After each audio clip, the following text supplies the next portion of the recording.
Welcome back to Joe Stunner Boxing. Well, on Saturday we have a fight that could be very, very special and is certainly historically significant. Even if it's a bad fight, it'll be historically significant because it is going to decide who the first undisputed champ in the so-called four-belt era, IBF, WBC, WBO, and what have I missed out? WBA, of course I have.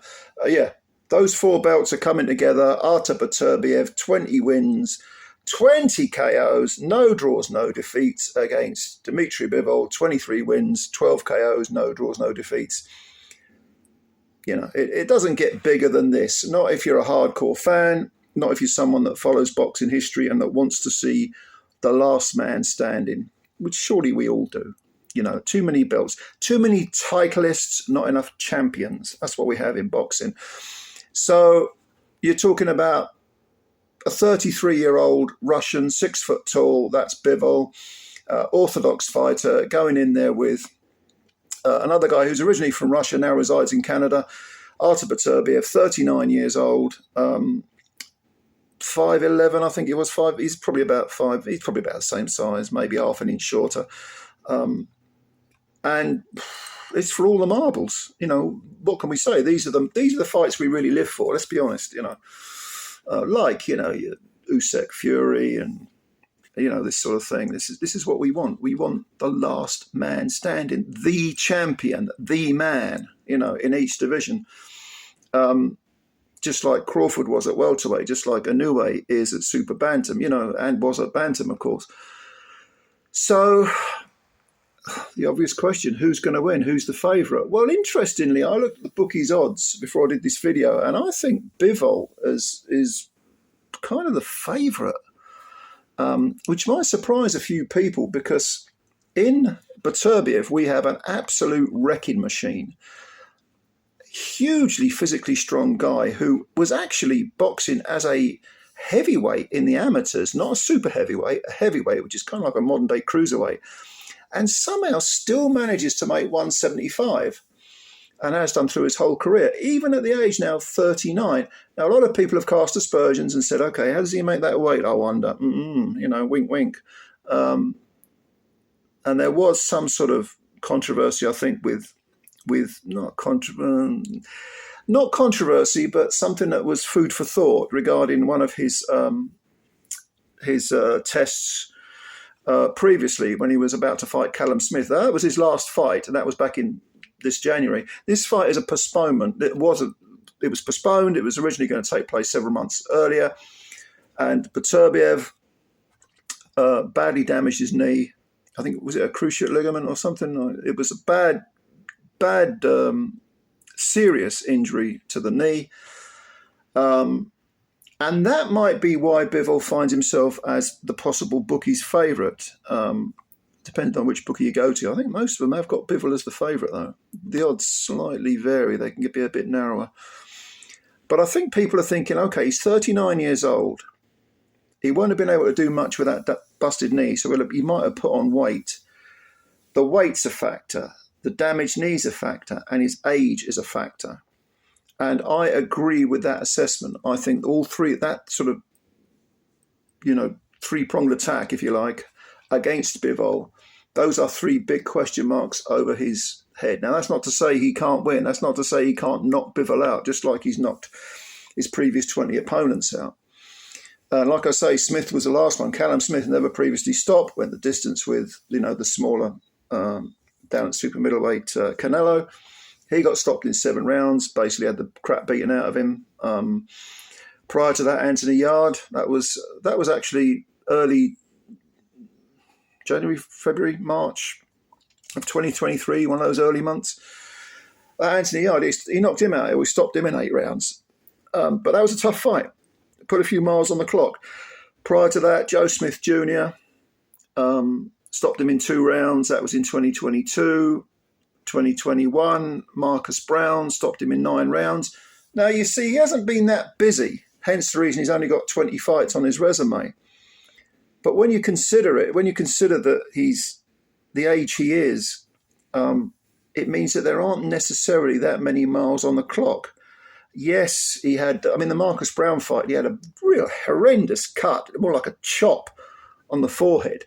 And the Yard fight was tough as well. It was a grueling fight. But he's picked up these belts. He's picked up the IBF, the WBC, and the WBO belts along the way, beating good men. The ones I've just mentioned are, pretty decent. And I mean, he was down in the second round against Callum Johnson. Let's not forget that, back in 2018. I know it's 6 years ago. So he can be hit because he has a very front-footed, aggressive style. And Callum Johnson can whack. He can hit hard. It was a flash knockdown. He got up and then chinned Johnson in the fourth round because he himself has tremendous power, Beterbiev, which we know, which the record indicates. He actually came up, if you go way, way back to his early days, he fought Tavoris Cloud in only his, I think it was his fifth fight or his sixth fight, and he knocked him out in 2 rounds because Tavoris Cloud was a very good light heavyweight, held the IBF belt for quite a long while, lost a couple of times to Bernard Hopkins on points. No, it was a draw. It was a draw and one of points win, I think. Yeah. And it, 6 fights in, Beterbiev just smashed right through Cloud. I don't think Cloud ever fought again. I'm bloody surprised either. And he was beating, people like Gabriel Campillo, the Spanish guy, who was a former belt holder, a WBA light heavyweight titleist, I think. And he smashed him up in 4 rounds.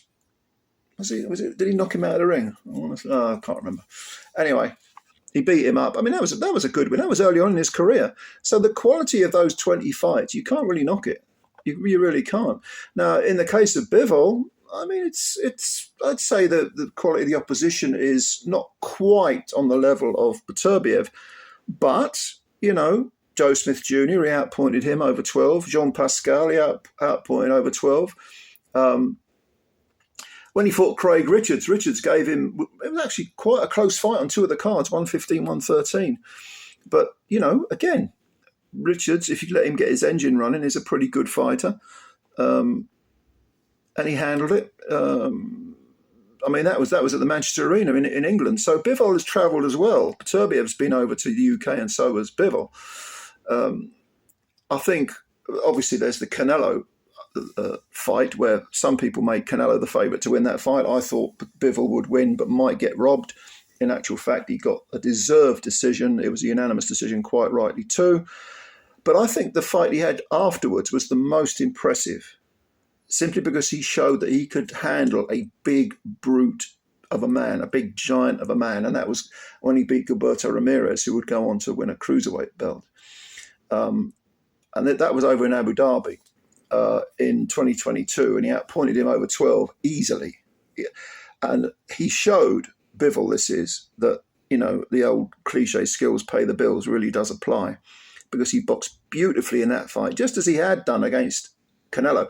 A lot of people were saying, yeah, but Canelo was small and he looked great and he bullied Canelo because he was bigger. And you couldn't say that against Gilberto Ramirez. Gilberto Ramirez was a gigantic compared to Bivol, and he didn't have any problems with him at all, Bivol.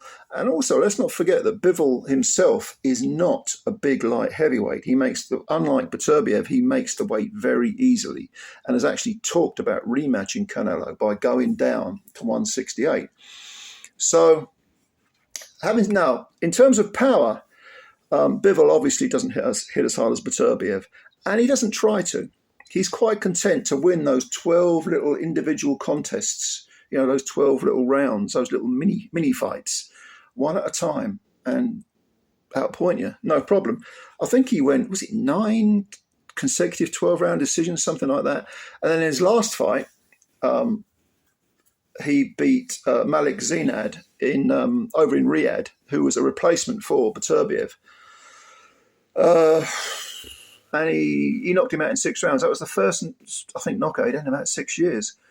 So, even Lyndon Arthur went the distance with he was flawed, but he went the distance with Bivol. That was in Riyadh too, and he lost a 12-round decision, but very, very wide. I don't think he won a round against Bivol, but Bivol don't try to knock you out, So he's got tremendous skills. Now the question is, can this man, this smallish light heavyweight, 33 years of age, who relies on pure skills, orthodox fighter, just like Beterbiev is, can he use those skills to nullify and defuse this enormous bomb, this atom bomb that is Artur Beterbiev? Beterbiev actually has better skills than he's perhaps given credit for. You know, he jabs very well. His footwork's actually deceptively quick, and he's always well positioned. You can see the amateur schooling in him. But if he tries to simply box Bivol, I think he runs a risk of coming a cropper there. I think he is ultimately going to use his skills to get into range and then land extremely hurtful punches. Bivol, on the other hand, will use his skills to, like I say, defuse the bomb, give him angles, not allow Beterbiev to get set where he can land those enormous punches and basically win round after round after round. Okay. There was 6 years difference in age. At 39, I do wonder if Beterbiev can make the weight again and retain all his physical strength. And I've got to say, I worry about that knee injury. To come back from that type of injury, which is a very serious injury, it's the type of injury that has actually, left fighters not the same, and maybe even ended a few careers. Because the knee, once it goes, it's kind of like the back, and there's never quite the same. I do wonder about Beterbiev in that sense. And I'm almost tempted to say that this might be Bivol's fight to lose, because I think if Bivol doesn't get greedy, uses his skills, parks his ego at the door, by the ring post maybe, leaves it in the dressing room, boxes with intelligence, which we know he can absolutely do, even though he might have to walk through fire, through the physical strength, the presence of Beterbiev, those wrecking ball fists, even though he might even get knocked down. I think over 12 rounds, 36 minutes of fighting, he can win more rounds than Artur Beterbiev. And that is why I am picking DMITRII Bivol to win a close but unanimous decision against Artur Beterbiev. Might be a majority. You normally get a funny card, don't you? Where everyone goes, oh, Bivol won that. But, oh, what? Really? 114? No, I'm going to go with a close, relatively competitive, but clear decision win for Bivol around the 115, 113, 116, 112 maybe. And like I say, they'll probably chuck some bloke will have been on the source beforehand and some judge, and you'll probably get a funny card, but I hope not. I think I want to see the right man win. Do I think that Beterbiev can win this fight? Absolutely. Do I think Beterbiev can knock out Bivol? Absolutely. But do I think that we could see a scenario where Bivol befuddles Beterbiev? Lots of B's going on, isn't there? Doesn't let him get set, gives him angles, pops him, consistently over 12 rounds, adds in a little bit of his own power, because he's got underrated power. He don't try to knock you out, but he can whack a bit. Do I see him eroding Bivol, or maybe Bivol's knee go at Beterbiev, or maybe Beterbiev's knee going again? That's perfectly feasible too. It's a very, very difficult fight to predict, which is why it's a great fight, because the best fights are always the ones that are difficult to pick. I think, though, Bivol will win a decision, a close, competitive, hard-fought, but justified decision over Artur Beterbiev. So what do you think? Are you a Beterbiev guy? Do you are on Bivol? What do you think? And don't just say, I think so-and-so will win. Leave your comments below and explain why you think it will happen, why you think the guy that you're picking will win.